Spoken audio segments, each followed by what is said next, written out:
Let's hope they're not lining up to see the next PlayStation. They'll be in for a shock. No chance at E3 this year. Sony's fans are very passionate. They're eagerly awaiting that new system. And some really hoped. Now, Sony quashing those rumours, leaving many here wondering, where is the PlayStation 5? Does Sony not understand that gamers have got serious gaming to be getting on with? They do have a lot of gaming to get on with, but there's a lot of gaming that can still be done on the PlayStation 4. It's got a lot of life left in it, so there's a lot to hold gamers over between now and when the PS5 comes out. No official word from Sony, but a few hints. The Wall Street Journal tweeting this from the PlayStation team's boss, that the PS4 is, quote, entering the final phase of its life cycle. Translation, it's on its way out, but it'll be a long departure. Its replacement not expected until March 2021. 2013 was when the PS4 came out. Yes. 2013 to 2021.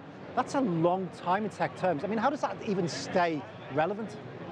It is a long time, but Sony does sort of, they keep their really passionate fans happy. They did release in 2016 the PlayStation 4 Pro, which was sort of an upgrade on that last system. So they did sort of iterate on that first on the PS4 with a more powerful system for the fans who, really wanted something new, wanted to invest a little extra for the absolute best version of the PlayStation.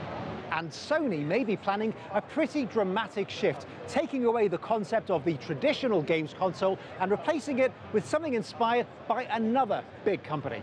Ubisoft CEO Yves Guillemot came out recently and said that he thinks there will be one more cycle before streaming games is the future, kind of like how Netflix streams TV and movies.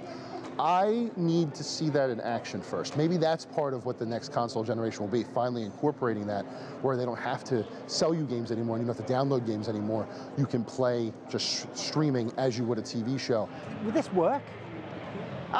It could. It's sort of still a new technology, at least in terms of game consoles. Obviously, that's the way it's gone with movies and things like that. With games, people are a little hesitant to embrace that. We'll have to see what happens, but yeah, in a few years, I think that's something that might be possible. And so, no huge surprise for Sony fans this year. Game over? Well, not for the PS4, at least not for a few more years. Phil Lavelle, CGTN, at E3 in Los Angeles.